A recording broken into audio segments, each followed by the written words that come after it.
The Illyrian homeworld floated like a shining jewel in the middle of a vast star cluster. Tall crystal towers glimmered in the light of two suns, and endless green fields stretched across the planet's surface. The Illyrians were a gentle race.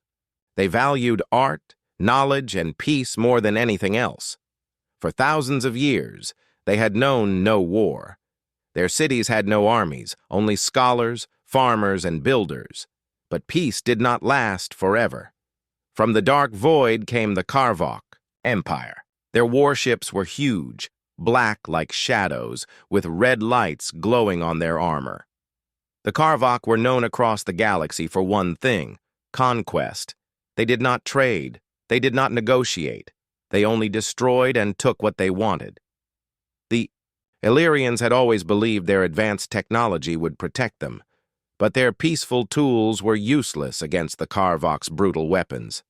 In a single day, the Illyrian defense grid fell. Spaceports burned. Cities were shattered by orbital strikes. Eldrin, a young Illyrian scientist, stood on the observation deck of the central spire, watching the sky light up with fire. "How can anyone stop them?" he whispered to his mentor, Kalis. Kalis looked grim. "No one will," he said softly. "The other races fear the Karvok too much. They will not risk their fleets to save us." The Illyrian Council sent out a desperate plea for help.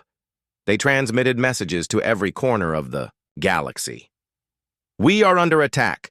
Please, if you value peace, help us." Days passed. Replies came, but they were not what the Illyrians hoped for. The Orcsons, a powerful trade species, sent a cold message. "We regret your suffering, but we cannot involve ourselves." The Silvari, masters of advanced warships, replied, "The Karvok are too strong. We cannot fight them." Every response was the same: fear, excuses, silence. Eldrin slammed his fist on the table. Is this what the galaxy has become? No one will lift a finger to stop evil? Kalis sighed. The galaxy has grown soft. They have forgotten courage. But then a final message came through. The voice was firm, rough, and filled with determination. "This is Captain Mason of the Terran Fleet. We received your distress call. We are on our way." The council members exchanged uneasy looks. They knew that name: Terrans. Humans. No species had a darker reputation. Humans were considered wild, aggressive, and dangerous. Other races called them killers. History told stories of humans fighting endless wars on their own planet before they took to the stars. Counselor Lyra spoke nervously. "Can we trust them?" "If even half the stories are true, they are a violent race." Kalis shook his head slowly. "Perhaps. But they are the only ones coming." Far across the galaxy, human ships prepared for launch. They were not as advanced as the fleets of other species. Their ships were rough, built for survival rather than beauty. But the humans carried something far more dangerous than weapons. They carried determination. Captain Mason stood on the bridge of the lead ship, the Resolute. His crew was small, but their faces were set with purpose. "Sir," said Lieutenant Reyes, "we've received the Illyrian data. The Karvok fleet is massive. We'll be outnumbered 10-1. Mason nodded. "Then we'll just have to fight smarter. If no one else will stand up to bullies, then it's up to us." Back on Illyria, Eldrin watched the skies as anew. Light appeared, human ships breaking through hyperspace, heading straight into the fire. For the first time since the invasion began, Eldrin felt a spark of hope. "Who are they?" he asked quietly. Kalis answered with a mix of fear and wonder. "They are humans, the killers of the galaxy." Yet as the first Terran ships moved to intercept the Karvok fleet, the Illyrians began to wonder. Perhaps the galaxy had judged humans too quickly, because in the darkest hour, only the killers had come to the rescue. The human fleet exited hyperspace like a pack of hunting wolves. There were only 10 ships, small compared to the enormous Karvok armada that surrounded Illyria. But there was something about the Terran ships that felt different. They did not shine with elegance or carry smooth curves like the vessels of other species. They were built for survival, thick armor, heavy cannons, and scars from past battles. On the bridge of the Resolute, Captain Mason studied the enemy formation. Red markers filled the tactical screen. They've already set up a blockade around the planet, said Lieutenant Reyes. Sir, if we engage head-on, we won't last a minute. Mason smiled slightly. Good thing we're not engaging head-on. From the surface, Eldrin and Kalis watched the distant battle through the city's observatory. The Illyrians were not used to war. Their hearts sank as they saw the sheer size of the Karvok fleet. They will be destroyed, said Counselor Lyra sadly. Humans may be fierce, but even they cannot fight such power. Kalis said nothing. He only kept his eyes on the sky. Something told him the humans had a plan. The Karvok commander, General Varkesh, laughed when the small Terran fleet appeared. So these are the humans? He sneered. The so-called killers? They are fools to face us with so few ships. Destroy them at once! The Karvok warships moved to surround the humans. But Mason was ready. Launch decoy drones, he ordered calmly. Small pods shot out from the Terran ships. The drones scattered in every direction, each projecting false energy signals. On the Karvok scanners, it looked like dozens of new ships had suddenly appeared. Where did they come from? Barked Varkesh. The enemy fleet broke formation, trying to chase the false targets. Mason seized the chance. All ships attacked the supply frigates. Human ships dove forward with precision. Instead of firing on the massive warships, they targeted the Karvok support vessels, the ones carrying fuel and ammunition. In a series of sharp, coordinated strikes, 3 frigates exploded in fireballs. The Karvok fleet reeled in confusion. Their enormous ships were powerful, but without supplies, they could not fight for long. On the planet, Eldrin's eyes widened. They are not fighting like anyone else. They're not charging blindly. They're thinking. Kalis nodded slowly. They fight like hunters. Every move is a trap for the enemy. The Illyrians had always imagined humans as reckless savages, but what they saw was something else. Cunning, patience, and teamwork. The Karvok, furious at being outmaneuvered, began firing wildly. Bright streams of plasma lit up space. Mason's ships weaved through the blasts, barely avoiding destruction. Sir, the Vanguard took a hit, Reyes shouted. Tell them to hold formation, Mason said firmly. We stick to the plan. The enemy is confused. We have to keep it that way. Another Terran ship released a swarm of flares that blinded enemy sensors. Then, using the distraction, the Resolute fired a precise missile that pierced the shield of a Karvok destroyer. The massive ship erupted in flames. For the first time, the Karvok realized they were losing. On Illyria, crowds gathered outside to watch the battle unfold. They had never seen a war fought like this. Every time it looked like the humans would be crushed, they pulled off another trick, an ambush, a sudden feint, a clever maneuver. They are dangerous, Counselor Lyra whispered, unable to look. Away. Dangerous, Kalis agreed. But not for their own sake. They are dangerous for us. They fight so that we don't have to. General Varkesh roared in anger. Bring the main fleet forward. Crush them now. But as the massive ships advanced, Mason grinned. Exactly as planned, he muttered. The Terrans had lured the Karvok into a trap. Behind an asteroid field, hidden until now, 3 Terran bombers appeared. They released a barrage of torpedoes that tore through the Karvok's exposed flanks. The battlefield turned chaotic. The Karvok ships began retreating to regroup. Cheers erupted across Illyria as the enemy fell back. For the first time since the invasion began, the Illyrians felt hope. They are not monsters, Eldrin said softly. They are heroes. Kalis placed a hand on his shoulder. Perhaps the galaxy was wrong about humans all along, High above the planet, Captain Mason looked at the fading enemy ships. He knew the fight was far from over. "Reyes," he said, quietly, "this was just the first round. They'll be back. Let's make sure we're ready." And so, with only a handful of ships, the humans had done what no one thought possible. They had stood against the unstoppable Karvok and won the first battle. But the war was only beginning. The battle was over, but the night sky of Illyria still glowed faintly with the wreckage of destroyed ships. Pieces of metal burned as they fell through the atmosphere like shooting stars. The Illyrians stood in silence, watching the humans' small fleet regroup above their planet. For the first time in generations, the Illyrians had seen war. But what surprised them even more was who had fought for them: humans, the so-called killers of the galaxy. Inside the council hall, the Illyrian leaders gathered to discuss what had happened. "We owe them our lives," Eldrin said firmly. "No one else came. Only they did." Counselor Lyra still looked troubled. "Yes, but they are dangerous. We have all heard the stories, wars on their own world, endless battles before they even reach the stars." Kalis spoke calmly. "Perhaps we should learn the truth about them instead of just believing rumors." The council agreed. They invited Captain Mason and his officers to meet with them on the planet.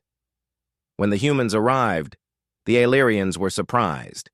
They had expected rough, violent soldiers. Instead, they saw people who looked tired but determined.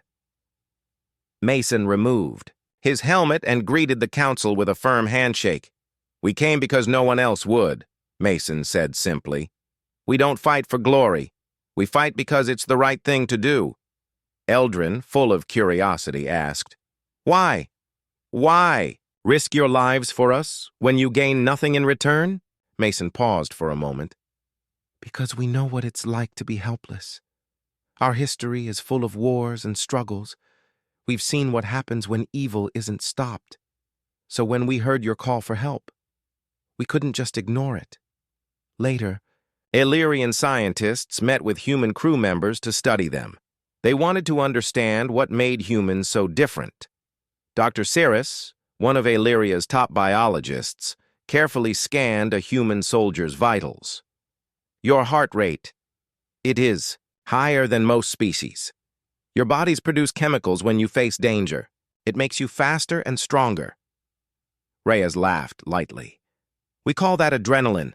It helps us survive." The Illyrians were amazed.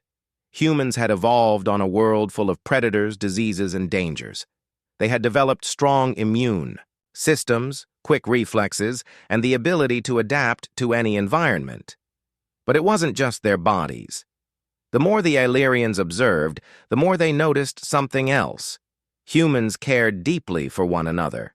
When a wounded crew member from the Vanguard was brought to the medical bay, every human nearby offered help.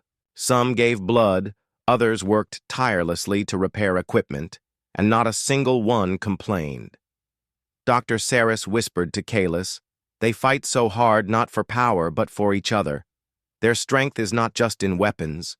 It is in loyalty." At night, Eldrin sat with Mason outside the council hall. The stars above were quiet now. "Do your people like war?" Eldrin asked carefully.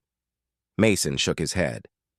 "No, we hate it, but we fight when we have to. We don't enjoy killing. We do it to protect the people who can't protect themselves." Eldrin looked at him with wonder. "The galaxy has always feared you." "They call you killers," Mason chuckled softly. "Maybe we are, but only when we have no choice. Sometimes, someone has to be willing to stand up to bullies. If that makes us killers, so be it." The council's opinion of humans slowly began to change. They saw how the Terran crew treated the Illyrians, not as weak allies but as equals. The humans helped rebuild damaged systems, shared food with hungry refugees, and taught basic self-defense to the Illyrian guards. "They are not monsters," Eldrin told the council. "They are protectors." Even Counselor Lyra, who had been most fearful of humans, admitted, "Perhaps we judged them too quickly." Meanwhile, the Karvok were far from finished. Deep within their fleet, General Varkesh raged in anger. "These humans, they humiliated us. We will return, and we will crush them and anyone who stands with them." The Karvok began gathering more ships for a second attack, one far larger than the first. Back on Aelia, Mason stood on the Resolute's bridge, watching the stars. He knew what was coming. "Reyes," he said quietly, "they'll be back, and when they come, we'll need every trick we've got." Reyes nodded. "We'll be ready, sir. We always are." Mason looked down at the planet below. He saw the peaceful Aelirian cities slowly lighting up again after days of darkness. "This is why we fight," he said softly. "To make sure they get to see tomorrow." And in that moment, the Aelirians finally understood. Humans were feared because they could kill. But they were special because they chose when to fight. The galaxy's killers were also its greatest protectors. The days after the first battle were tense and full of hard work. The humans and Aelirians worked side by side to repair what the Karvok had destroyed. Every day, reports came in that the enemy was gathering a much larger fleet, preparing for a second, more powerful attack. Captain Mason stood on the bridge of the Resolute, his eyes fixed on the star maps. "We have little time," he told his officers. "The Karvok won't wait forever. When they come back, it will be with everything they have." Lieutenant Reyes nodded. "We need a plan that can beat them before they reach the planet again."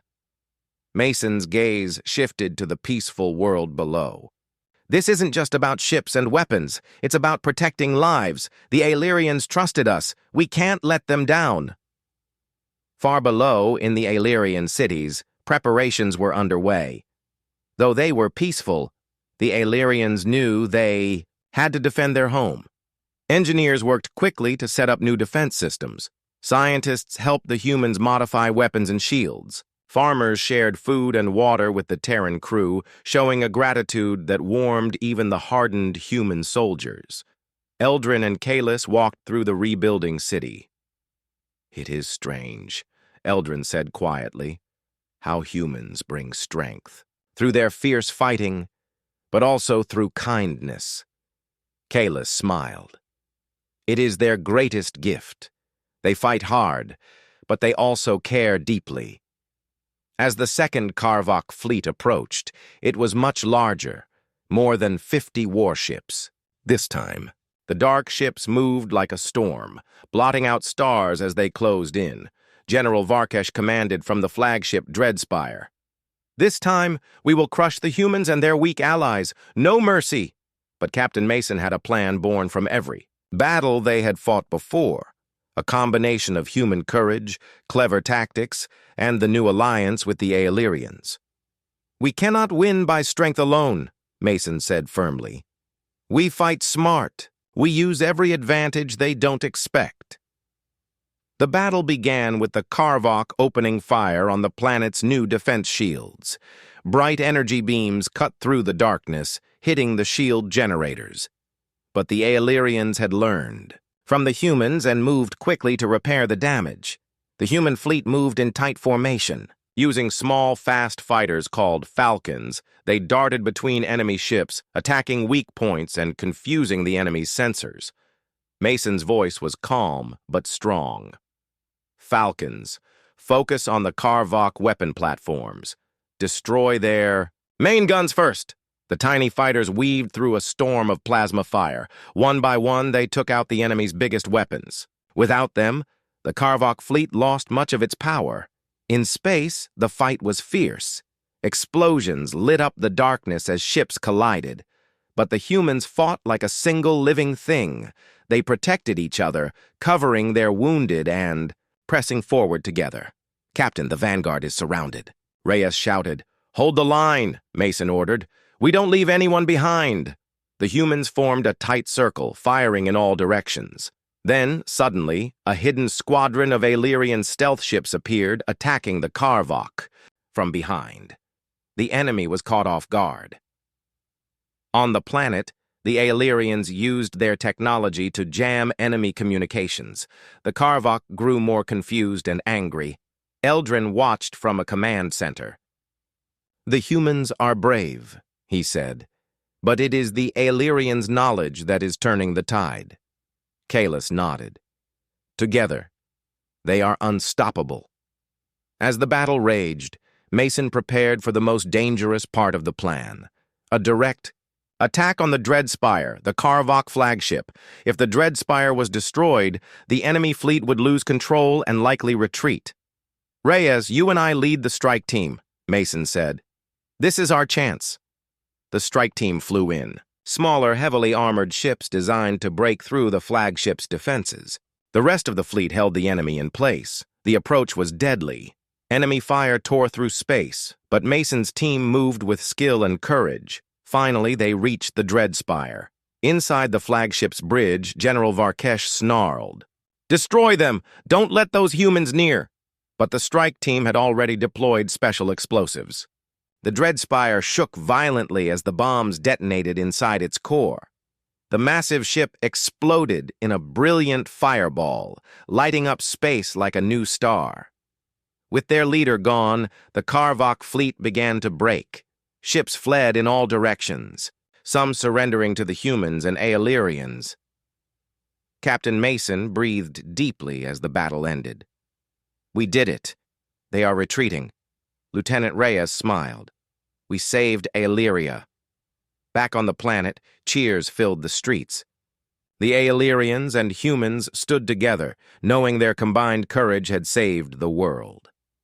Counselor Lyra approached Mason. "You and your people have proven something important. That strength is not just in weapons, but in the heart." Mason smiled. "We fight because we believe in protecting others. Sometimes being called a killer just means being willing to stand when others cannot." As night fell, Eldrin looked up at the stars. "The humans came to us when no one else would. They fought not because they wanted war, but because they wanted peace." Kalis nodded. "In the end, the killers became the greatest heroes, and in the quiet of the starry night, the galaxy began to change its view of humanity forever. The war was over. The skies above Aeliria were quiet now, filled only with the soft glow of distant stars. The once powerful Karvok fleet had retreated, broken and defeated. The humans and Aelirians stood together, tired but victorious. Captain Mason stood on a high hill overlooking the city. Beside him was Eldrin, the Aelirian scholar who had come to understand the humans better than anyone else. "It is strange," Eldrin said softly, "how those who were feared the most have become our greatest protectors." Mason smiled, looking at the peaceful planet below. "Sometimes people fear what they do not understand. We humans have been called killers by many. But killing is not what defines us. It is what we fight for, life, family, and peace, that makes us who we are." On the ground, the city was alive with celebration. Illyrians and humans worked side by side, rebuilding homes and repairing broken machines. Children laughed as they played together, the sound of hope replacing the fear of war. Counselor Lyra stood on a platform, addressing the crowd. "Today we are not just celebrating victory over the Karvok. We celebrate a new friendship, a bond between two very different species who chose to protect each other." Applause filled the air. The Aelirians who had once been scared of humans now cheered for them as heroes. Captain Mason met with his crew on the Resolute's bridge. They had fought bravely and lost friends, but their mission was clear: to protect those who could not protect themselves. "We will stay here," Mason said firmly. "Aeliria is not just a mission anymore. It is a symbol that even in the darkest times, hope can shine." Lieutenant Reyes nodded. "And if the Karvok return, we'll be ready." Mason looked out at the stars. "We'll be ready. But for now, we rest. We rebuild. We make sure this world is safe." In the following weeks, Illyria and Earth began exchanging messages. Scientists shared knowledge, artists exchanged stories, and leaders spoke of peace. The humans had not only saved Illyria, but had also opened the door to a new alliance between their two worlds. Eldrin worked with human scholars to write a history of the war, not one of violence and hate, but one of courage, understanding, and friendship. People will remember this, Eldrin said, not as the time of fear, but as the time when humanity showed its true face. One evening, as the sun set over the tranquil city, Kalis walked with Mason along a quiet street. "You have changed our world," Kalis said, "not just with your weapons, but with your hearts." Mason looked at the glowing horizon. "We fight to protect. We fight so that children like yours can grow up without fear. That is why we came." Kalis smiled. The galaxy will never see humans the same way again. And far beyond Illyria, across the stars, other worlds began to take notice. The story of the killer humans who had come to save a peaceful planet spread quickly. They were no longer feared. They were respected.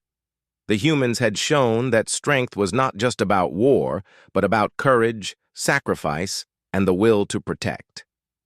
As Captain Mason prepared to send a message back to Earth, he thought of the future.